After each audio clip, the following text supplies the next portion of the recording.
At the Small Cap Power studio today, we're pleased to have Frank Holmes here, CEO and Chief Investment Officer of U.S. Global Funds. Frank, thank you for being here today with us. It's always great to be with you. Always great.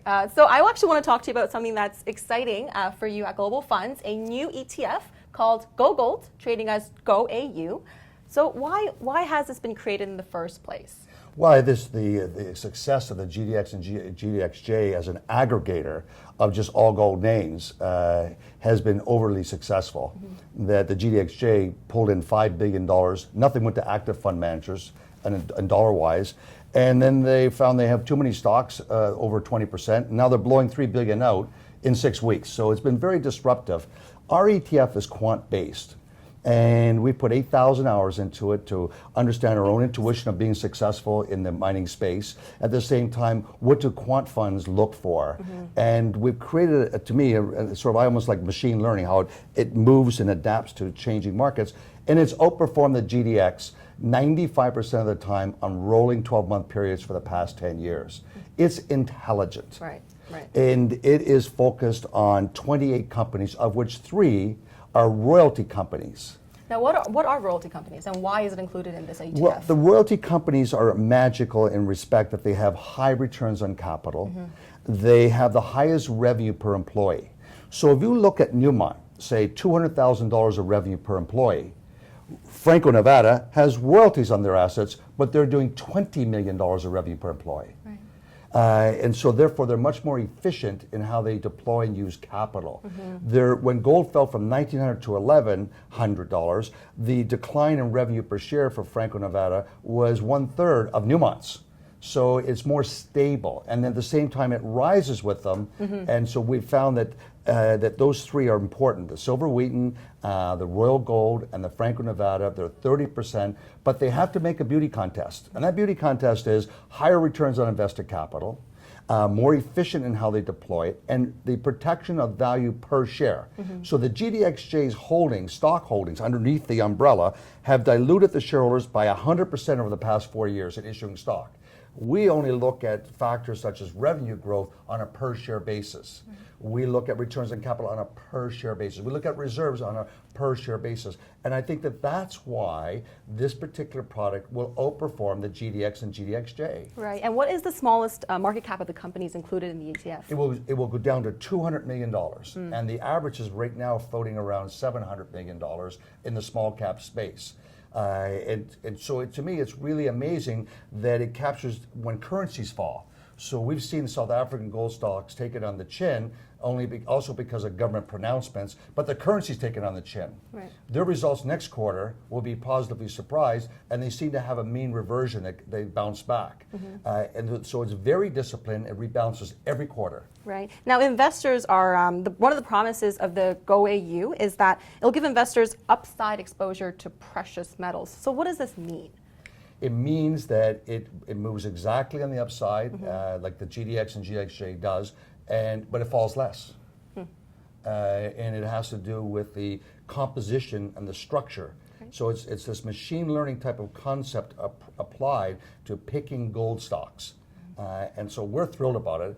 This is a great product for investors and institutions. Right. And we just talked about it before the interview, but can you explain to us why we're in this bull market for gold and where you see the sector for junior gold mining companies heading for the next few years? Well, the big thing when we look at what's called the fear trade for gold is negative interest rates. So every week we look at the 10-year government bond in the US, the 5-year government bond, and the 2-year government bond. Most countries' currencies trade around the 2-year government bond. All capital expenditures that they do, net asset value analysis, et cetera, is off a 10-year government bond. What you're seeing is in all those 3 term periods, mm-hmm. negative interest rates. Okay. And whenever they're negative, gold rises. You just said that gold rises every time that there's negative interest rates. How can investors position themselves properly to maximize that opportunity? Well, it's just to understand that all these currencies are devaluing. Right. And that's why you see the Bitcoins and the Ethereums taking off. The whole thought process there mm-hmm. is that they're fixed in the number of coins that'll be out there, and there's a great devaluation of paper money. Right. We're now pushing $160 trillion of paper money around the world. Mm-hmm. And so it's just a matter of time before gold gets recalibrated and rebalanced. Mm-hmm. I think I have to agree with Frank Schuster that gold is being managed like interest rates. Right. so that it doesn't take off. But there's only so far that all of a sudden it explodes on the upside. It's more difficult to find gold. It's more difficult to develop it and produce an ounce of gold. But they're printing paper at a much more rapid rate. To keep the euro economy going, basically they're buying back billions of dollars every week of worthless paper that are defaulted on. So I think it's just a matter of time before the gold goes to that reset button. Now, the more difficult it is to find something like gold, you need high quality companies. So why is it a time right now, an opportunity for investors to buy such quality names? So when we look at gold producers around the world, there's about 88 of them. Lucky number. And For the Chinese, yes. For the Asians. Yeah. And when we drill down, you can't get 20 great CEOs. You just can't get it. It's really hard to get those athletes. But mutual funds have to have at least 20 holdings. Right. So we had to take a look at the royalty companies have a superior business model. Then we take the 25 names, and we found from all our work, that's why I want to stay focused, and we can find good managers, and we can find great managers, but there's only a handful. So investors should be looking at those stocks that are really conscientious of good corporate governance to protect the value per share. Right. Now, in your blog, Frank Talks, you talk about two names, Wesdome and Grand Columbia, and you say that those are opportunities. Why so? Explain. But also, I talk about Klondex. Klondex too, yes. Klondex has $10 million of free cash flow. It showed its revenue last quarter above 4 quarters. It went through accounting changes between the accounting standards in Canada and what's in the US for GAAP, and all of a sudden it looked like on paper it's lost money because GAAP does a different interpretation. But when you look at the cash flow, really cash in, cash out, it's robust. Wesdome, it's robust. They're all high grade. Grand Columbia is in Colombia. It's very high grade gold. The same thing with Wesdome, massive discovery, high grade gold. Klondex, high-grade gold, and I think that's what investors should be focusing on, not the Detour Lakes of the world, where it's a big operation, but it's such low-grade gold, and it just leaves a little, someone sort of sneezes, and the mine catches pneumonia, that low grade.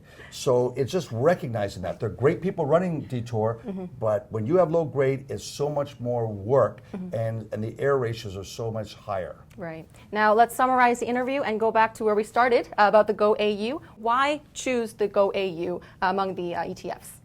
Because it's intelligent. It's not just a basket of names.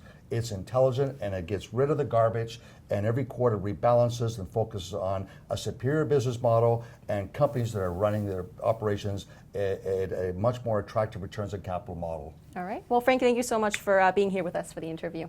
Thank you. To learn more from Frank and also to read his blog, Frank Talks, you can go to usfunds.com. I'm Rachel Lee for SmallCapPower.